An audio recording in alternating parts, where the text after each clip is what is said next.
Daniel walked through the dry alien fields with dust clinging to his boots. His throat burned from thirst, and his stomach growled from hunger.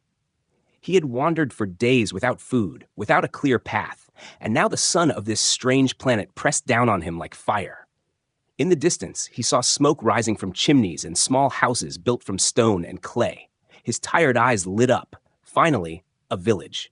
As he entered the alien village, everything became silent. The chatter stopped, the children froze, and dozens of strange faces turned toward him. Their skin shimmered with pale blue tones, their eyes large and shining like glass. Some of them whispered in a language he barely understood, but the tone was sharp, curious, and filled with caution. No human had walked here in years. He felt their stares pressing on his back like knives. Daniel raised his hand slowly to show he carried no weapon. I need work. Food, please," he said in a broken voice. The words might have been simple, but the villagers understood enough. An old alien elder stepped forward, his body thin, but his presence heavy with authority. His long robe dragged across the dust as he looked Daniel up and down. His voice was deep, almost echoing. "You are human," he said, the word carrying weight as though it was both dangerous and valuable. Daniel nodded. "I can work. Any job. Farming, building, anything." The elder's eyes narrowed, and he leaned on his staff. For a long moment, silence stretched. Then he finally said, "Work? Yes, we have work for you. But it is not the kind of work you expect." His tone was strange, almost amused. The villagers around them murmured, some covering their mouths with their long fingers, others staring at Daniel with wide eyes. Among them, several young women whispered and laughed nervously, stealing glances at him as if he was not a worker but something else entirely. Daniel's stomach twisted with unease. The elder gestured with his staff. "You will stay here. You will be fed. But once you accept, there is no leaving. Do you understand?" Daniel hesitated. He was too tired to think deeply, too desperate to question strange words. All he knew was that his body screamed for food and rest. "I accept," he said firmly, without knowing what he had just agreed to.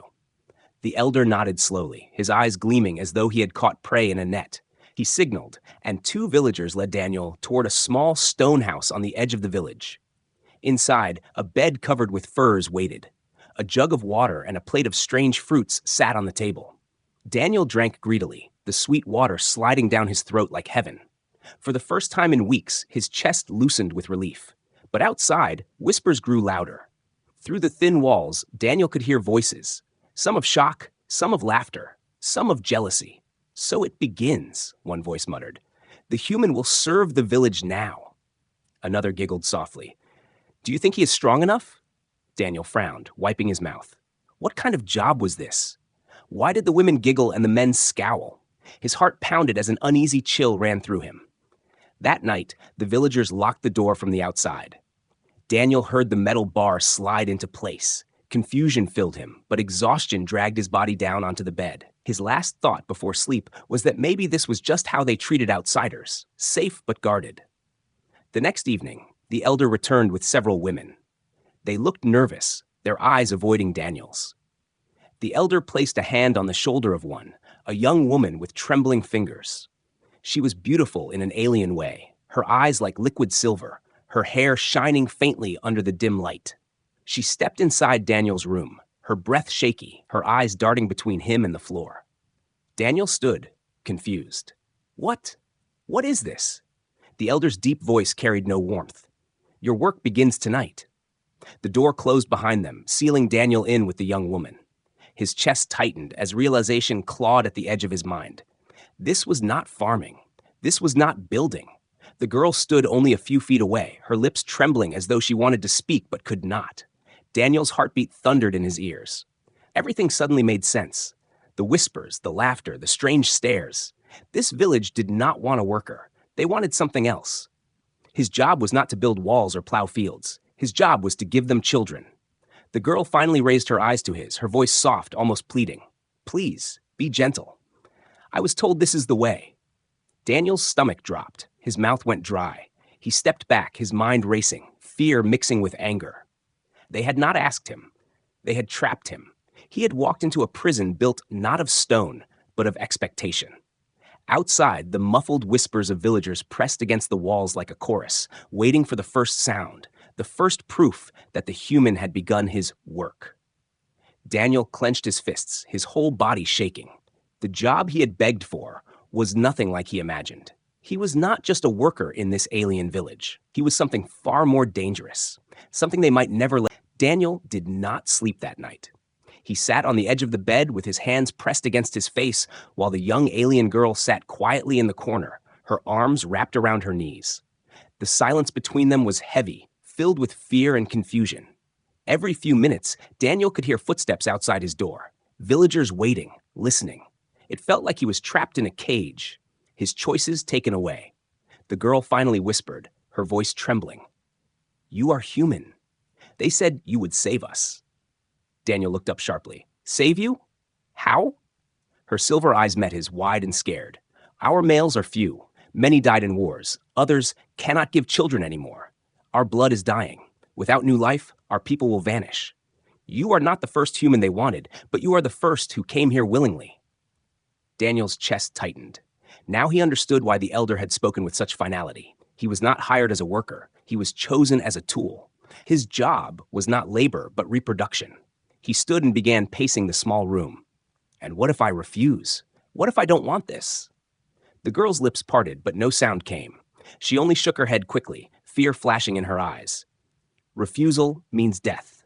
They cannot allow you to leave. If you escape and tell others, the village will be shamed. They will do anything to keep you here." The words hit Daniel like a hammer. He gritted his teeth, anger mixing with dread. He had come seeking food and rest, but instead he had walked into a trap. Still, he could not bring himself to blame the girl. She was trembling just as much as he was. She had no choice either. He lowered his voice. "What is your name?" The girl hesitated, then whispered, "Sira." Daniel sat back down, forcing his anger to cool. "Listen, Sira, I don't want to hurt you. I don't want to be forced into anything, but I also don't want to die. So we must find a way to survive this together." For the first time, her lips curved into a faint, almost broken smile. She nodded slowly, relief softening her tense shoulders. The following day, Daniel was led outside. The entire village seemed to be watching him, judging his every step. Men scowled at him with burning eyes, their jaws tight with resentment. Women, on the other hand, glanced at him with curiosity, some whispering behind their hands, others looking openly with a hunger that made his stomach churn. The elder raised his staff. "The human has accepted his duty," he declared. "He belongs to the village now. He will bring us children. Our future begins with him." The crowd erupted in a mix of cheers and angry growls. Daniel's fists clenched, but he forced himself to stay calm. He could not reveal his fear, not in front of them. Later, as he walked back toward his small stone house, he overheard whispers. "Will he last?" one woman said. "Humans are fragile." Another laughed softly. "If he fails, we will bury him with honor. But if he succeeds, he will be ours." Daniel's skin crawled. He felt like cattle being inspected before slaughter. Inside his room, Sira was waiting. She looked nervous again, but also strangely hopeful. "They will not stop now," she said softly. "You are trapped here. But you are different. You speak to me kindly. No male of my people ever asked for my name before." Daniel sat heavily on the bed. "Sira, I don't know how long I can survive this. They don't want a worker. They want a prisoner." Her silver eyes shimmered with sadness. "Yes, but maybe you can be more. Maybe you can change things. You are human. You are not like them." That night, Daniel lay awake, listening to the whispers outside his window. Some were angry, some mocking, but others sounded almost desperate. He realized something strange. The women did not see him as only a tool. To them, he was hope, a chance to keep their race alive. But the men saw him as a rival, a threat that made them less. The tension in the village grew with every hour he stayed. Children pointed at him in the street, calling him Father Human. Men spat on the ground when he passed. Women followed him with their eyes, their breaths quick, their cheeks glowing faintly. He felt the pressure building like storm clouds above his head. Then one evening, as the sun dipped behind the mountains, Daniel overheard a group of men in the shadows. Their voices were low, but the hatred was clear. "He takes our women. He takes our pride. If the elder protects him, then we must end this ourselves." A chill raced through Daniel's spine. They were planning to kill him. When he returned to his room, he locked the door and told Sira what he had heard. Her face went pale. "It is true," she whispered. "Many men will not accept you. They will try to end your life. But the women, they will protect you. They believe in you. You are not just a worker now. You are becoming more." Daniel stared at the floor, his jaw tightening. He had entered this village weak, starving, and desperate. But now his life had become a game of survival, with enemies hiding in every corner and expectations pressing on his back. He did not know if he could escape. He did not know if he could endure. But one thing was clear. This was no longer just about him. This was about an entire people who were willing to use him or destroy him. And in the middle of it all, one girl named Sira looked at him not with hunger or hatred, but with something else: trust. Daniel lay down that night, his fists clenched, his mind restless. Outside, he could hear footsteps again. Someone whispered close to his door, their tone dripping with venom. "If he takes our..." The night was heavy with silence, but Daniel could not close his eyes. His mind replayed the whispered threat again and again. "If he takes our women, he dies." The words had sunk deep into his chest, filling him with unease. He turned to see Sira lying on the furs, her body curled tightly as though she too feared the dark. For the first time since arriving in the village, Daniel felt less like a stranger and more like a hunted man. When dawn broke, Daniel walked out of the small stone house with Sira beside him. The villagers had already gathered in the square. Some men sharpened blades, their eyes cold and heavy with resentment. Women stood in small groups, whispering and pointing at him. Children clung to their mother's legs, their eyes wide with curiosity. Daniel felt like every step he took was being measured, judged. The elder stepped forward, his staff striking the ground 3 times.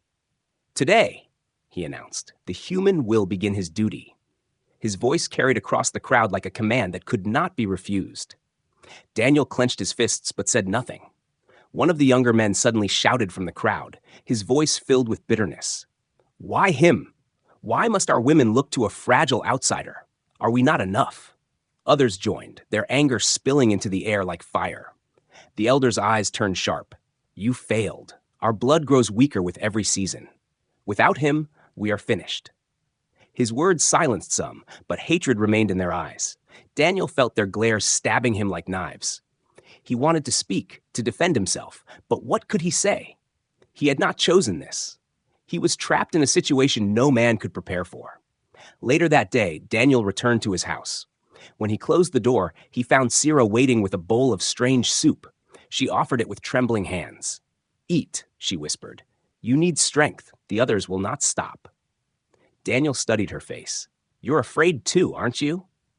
She nodded slowly, her silver eyes glistening. "Yes, but not of you. I fear them. If they believe you are weak, they will kill you. If they believe you are cruel, they will kill me. We must be careful." Daniel set the bowl aside, his jaw tightening. "Then we need to make a choice, Sira. What do we do?" Sira looked at him for a long moment before whispering, "We show them you are not like their males. You are human. Different." That night, when Sira returned to his room under the watchful eyes of the villagers, Daniel saw the fear in her every step. She sat across from him on the bed, her hands clasped tightly. The silence was suffocating until he finally spoke. "I will not hurt you," he said firmly. "Whatever they expect, I will not treat you the way they do.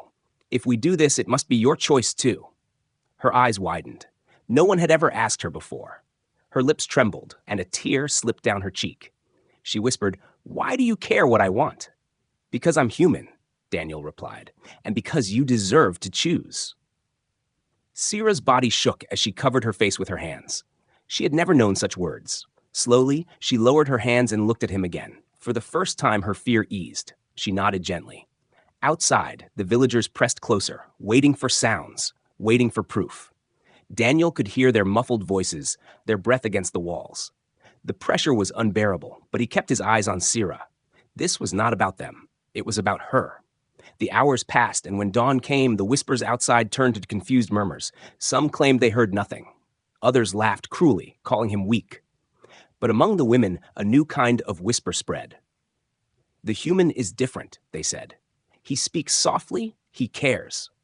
Daniel stepped outside, exhaustion heavy in his bones. The men sneered at him, spitting at his feet, but the women looked at him with new eyes. Some even smiled faintly, their gazes full of wonder. Later, while walking through the village, Daniel felt small footsteps behind him. He turned to see two children staring at him. One of them pointed and said, "That's Father Human." The other giggled, clutching her sister's hand. Daniel froze, unsure of how to respond. Behind him, angry voices grew. A group of young men stood together, their fists clenched. One of them growled, "He shames us. He makes us look weak." Their hatred was open now, their eyes burning with violence. Sira appeared suddenly, stepping between Daniel and the group. Her voice, though shaking, rang out. "Enough! He is not like you. He is kind." The men laughed, cruel and sharp. One stepped forward, his blade glinting under the sun. "Then you choose him over your own people?" Before he could strike, the elder appeared, slamming his staff into the ground. The sound echoed through the square. "No blood," he commanded. "Not yet." His eyes locked on Daniel, unreadable, as though warning him that survival would not come easily. That night, Daniel sat in his room, his body tense. Sira sat beside him, whispering softly, "They will not stop. You must be careful." Daniel turned to her, his voice steady.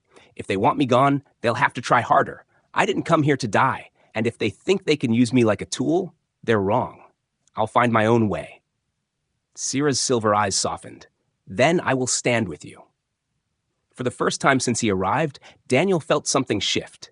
He was not just a prisoner anymore. The village grew restless with every passing day.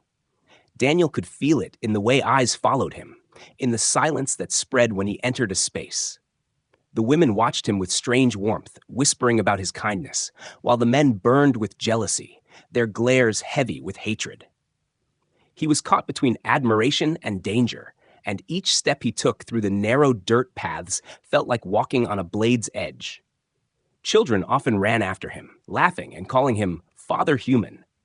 Some tried to touch his hands, amazed by his skin, while their mothers pulled them back quickly, afraid of drawing attention. Daniel noticed how the women stood a little taller when he passed, while the men scowled deeper. The divide was growing, and Daniel could feel the tension ready to explode.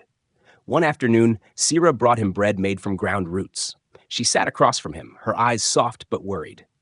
"They are watching you more closely," she whispered. "Every move you make changes something here. The men think you are stealing their pride.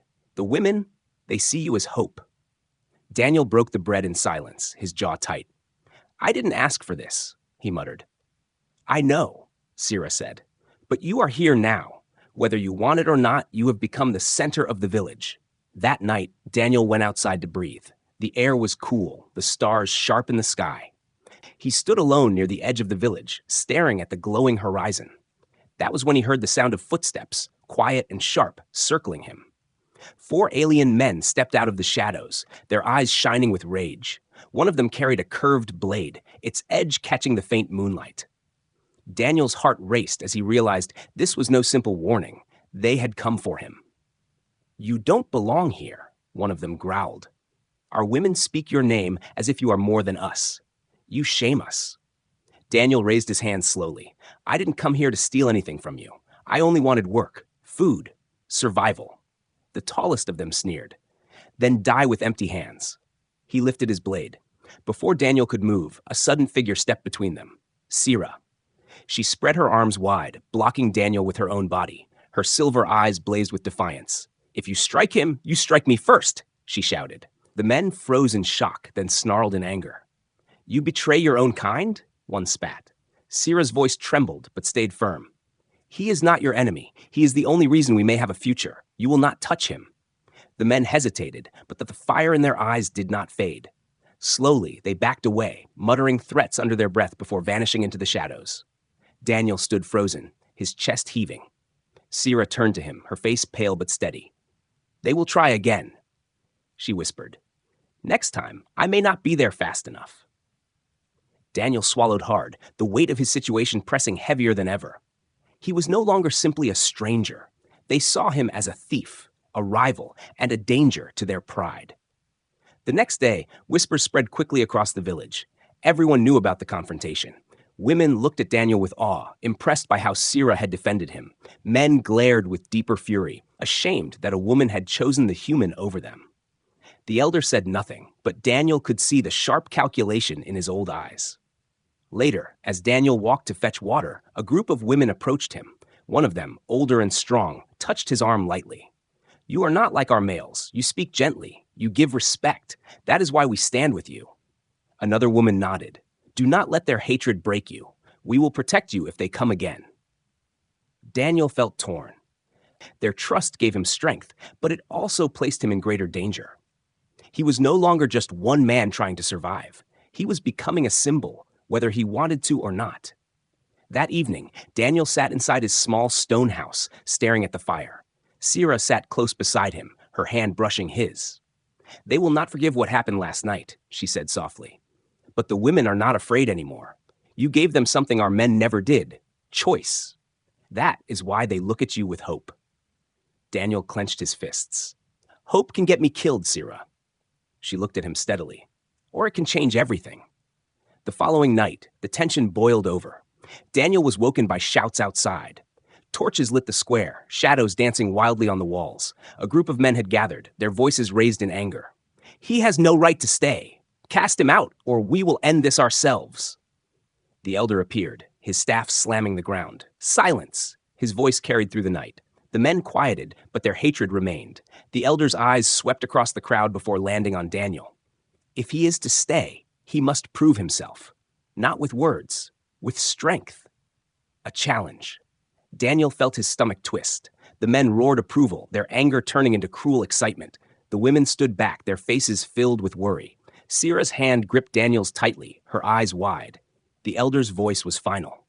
"Tomorrow, the human faces the trial. If he survives, he belongs to the village. If he fails, his blood will feed the earth." The crowd erupted into cheers and shouts. Daniel stood still, his chest tight, his heart pounding. He had escaped death once, but now there was no escape. Tomorrow, he would fight not just for survival, but for his place in this alien world. And in the shadows, the jealous men smiled, eager for the chance to see the human broken.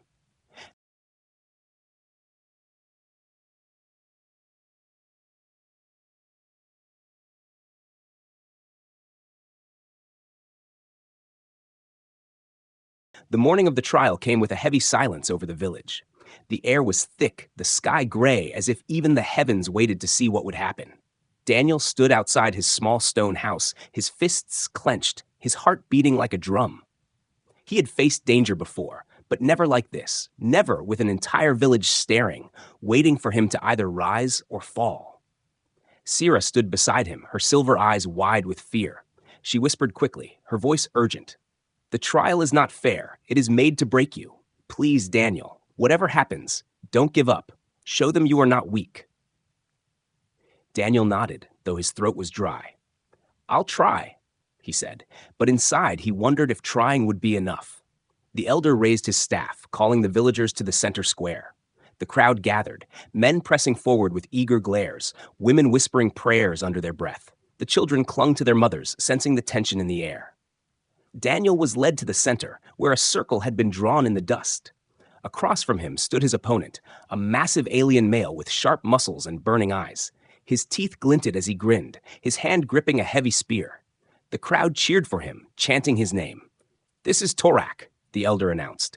"Strongest of our young men. If the human can defeat him, he has proven himself. If not, his blood belongs to the earth." Torak raised his spear and pointed it at Daniel. "I will end this quickly. You do not belong here." Daniel's chest tightened. He had no weapon, no armor, nothing but his fists and his will. He looked around the circle and saw every eye on him. The women's faces were tense with hope, the men's filled with hunger for his fall. The elder lowered his staff. "Begin." Torak charged, his spear thrusting forward like lightning. Daniel dodged just in time, the weapon grazing his arm and leaving a burning cut. Pain shot through him, but adrenaline kept him moving. He circled, keeping his distance, searching for a weakness. The villagers roared, some cheering Torak, others shouting for the human to stand strong. Daniel's lungs burned as he ducked another strike, the spear slamming into the dirt with a thud. He grabbed a handful of sand and threw it toward Torak's eyes.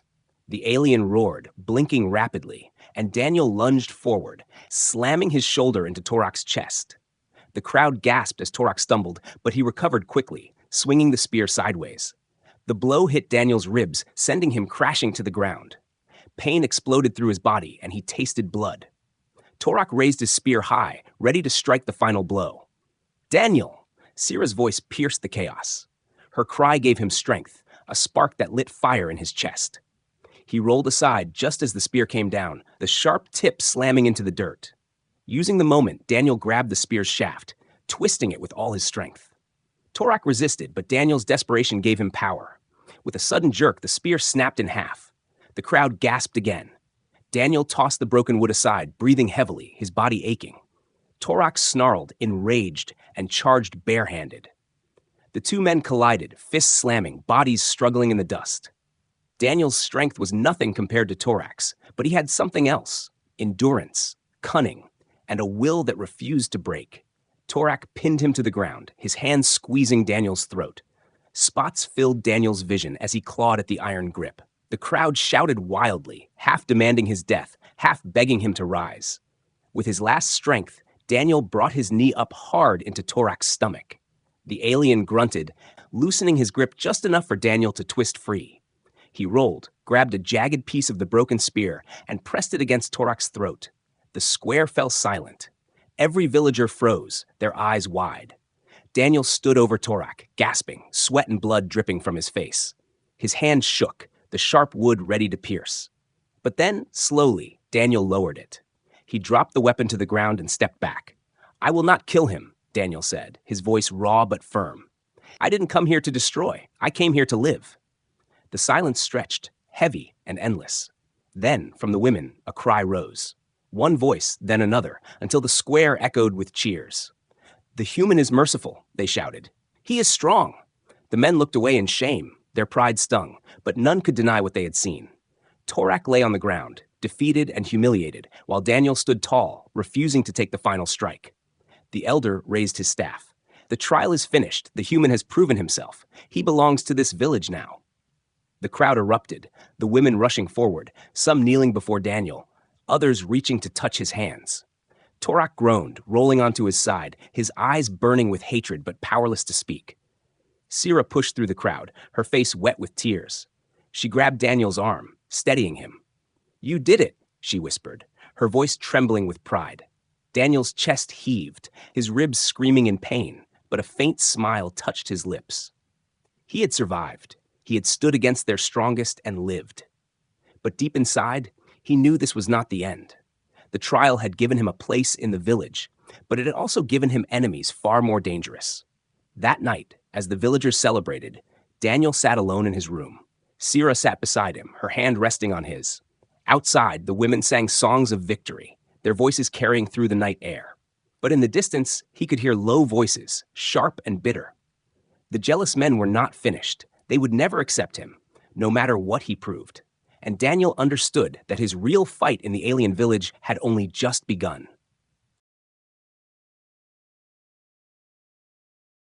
The night after the trial was loud with celebration. The women sang, their voices rising like waves in the air, while the men sat in silence, their faces shadowed with anger. Daniel sat in his small stone house, his ribs aching, his knuckles raw. Every muscle in his body screamed from the fight, yet his mind was sharper than ever. He had won, but winning only painted a larger target on his back. Syrah stayed by his side, gently wrapping his wounds with strips of cloth soaked in herbs. Her silver eyes were full of pride, but also worry. "You showed them strength," she whispered, her hands trembling as she tied the bandages. "But now they fear you even more, and fear makes enemies bold." Daniel leaned back against the wall, letting out a rough laugh. "I didn't want to fight. I didn't want any of this, but they won't stop until I prove myself again and again." Her lips pressed into a thin line. "The Queen has heard of you. Word travels fast. She will send for you soon." The words sank deep into Daniel's chest. He had heard whispers about the alien queen, a ruler feared even by her own people. She was said to be towering, beautiful, and merciless. If she wanted him, there would be no refusal. Days passed, and the village changed. Women greeted Daniel with respect, offering him food, water, and even small gifts, flowers, trinkets, pieces of fabric. Children followed him everywhere, laughing and calling him Father Human. Even the elder looked at him differently now, not just as an outsider, but as something important. But the men, their hatred only grew. Every time Daniel passed, he could feel their eyes like daggers stabbing his back. Some spat at the ground, others muttered curses under their breath. And Torak, the one he defeated in the trial, never stopped glaring at him, his eyes filled with burning rage.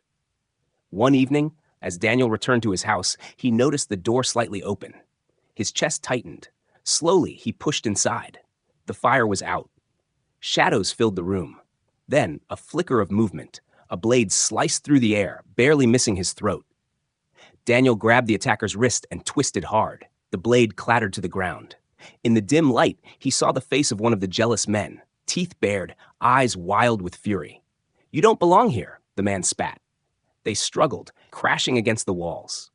Daniel slammed his shoulder into the man, knocking him down. Just as the attacker reached for the blade again, the door burst open. Sira rushed in, her eyes wide. Without hesitation, she grabbed a heavy clay jug and smashed it against the man's head. He fell unconscious, blood running from his temple. Breathing hard, Daniel stared at her. "You saved me."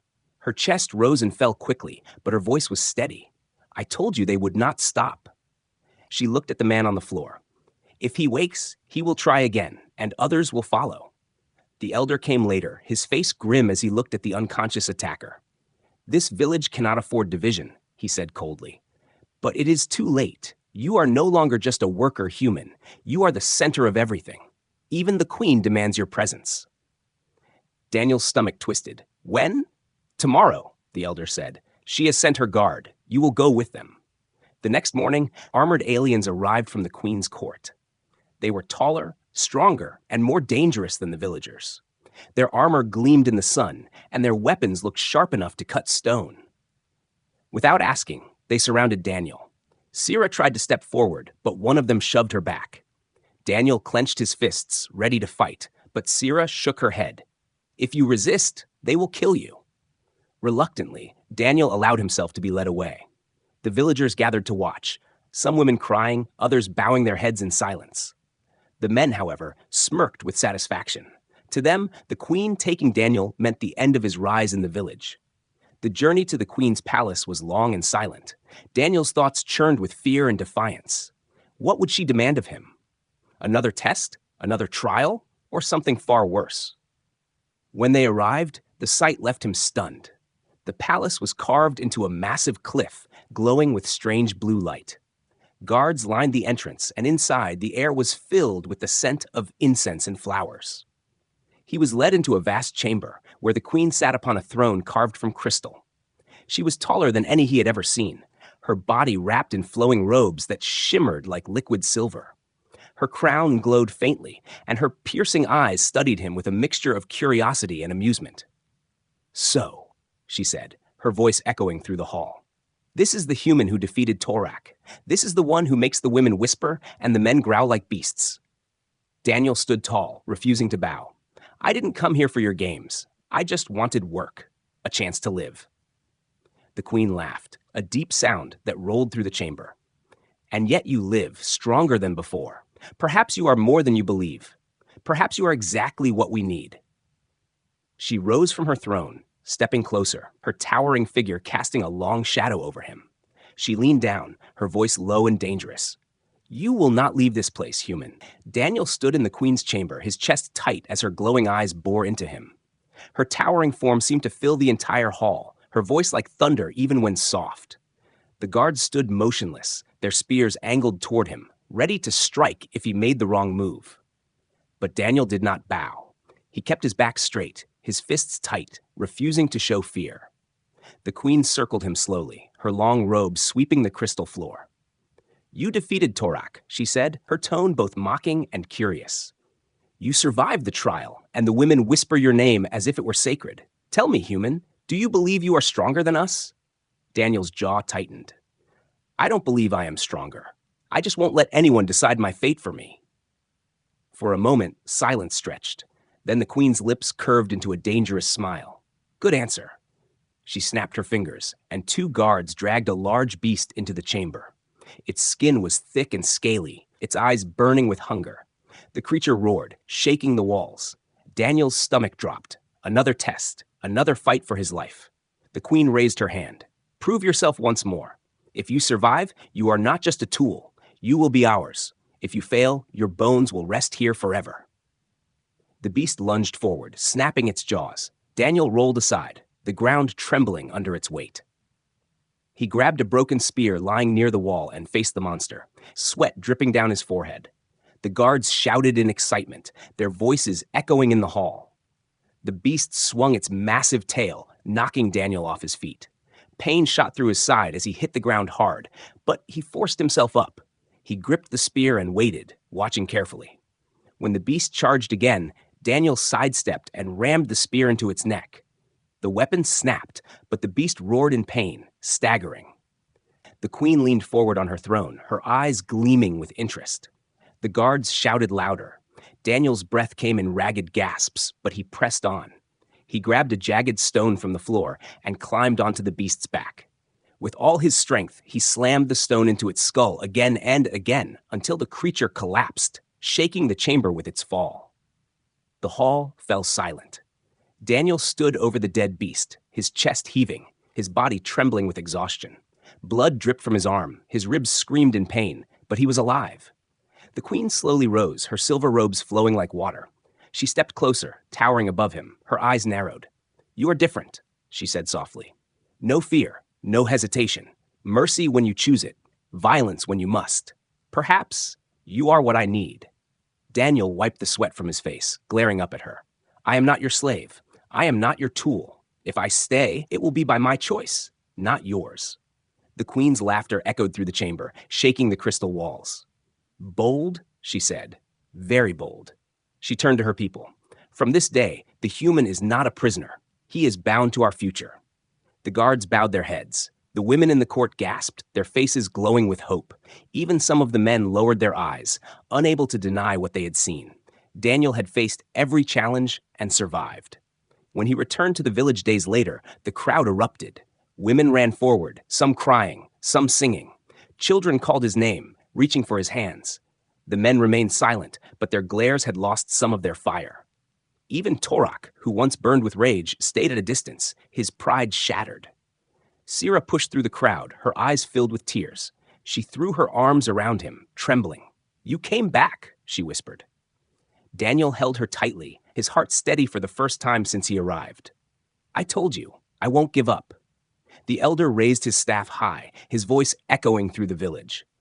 "The human has faced the trial, the beast, and the queen herself. He is no longer just a worker. He is part of us now. The future of our people begins with him." The women cheered, their voices rising like thunder. Some knelt before Daniel. Others reached to touch him as if he carried light. For them, he was no longer an outsider. He was hope itself. That night, the village celebrated. Fires burned, songs filled the air, and laughter carried through the fields.